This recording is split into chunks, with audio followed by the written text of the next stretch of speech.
Doi, mare șmecherie aici la Bazooka Records. Mare live. Yo, nicum revine amu. Doi, ha. Gata hibernatul, gata cu somnul. Azi încep munca, stai că-mi revine sezonul. Aveam nevoie de ajutor, m-am rugat lui Domnul și am zis să mă lumineze, că mi s-a dus neonul. Poți evolua în flow dacă piesa nu-i bună, dar ce evoluează tot la vechitură sună. Îmi trăiesc frustrarea sub efect de lună plină. Aici devin lileac, nu suport să eman lumină. Ia-uzi ce spune tata dacă-mi blocați roata. Luați carul cu totul să mă lăsați gata. Ți-ai făcut treaba, să aștepți și răsplata. Și nu există veniși care să-mi scoată mie pata.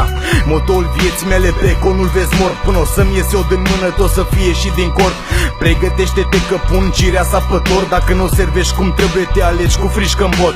Am armat Bazooka, am dezvoltat trupa. Muriți voi cu bani în mână, noi murim cu pupa.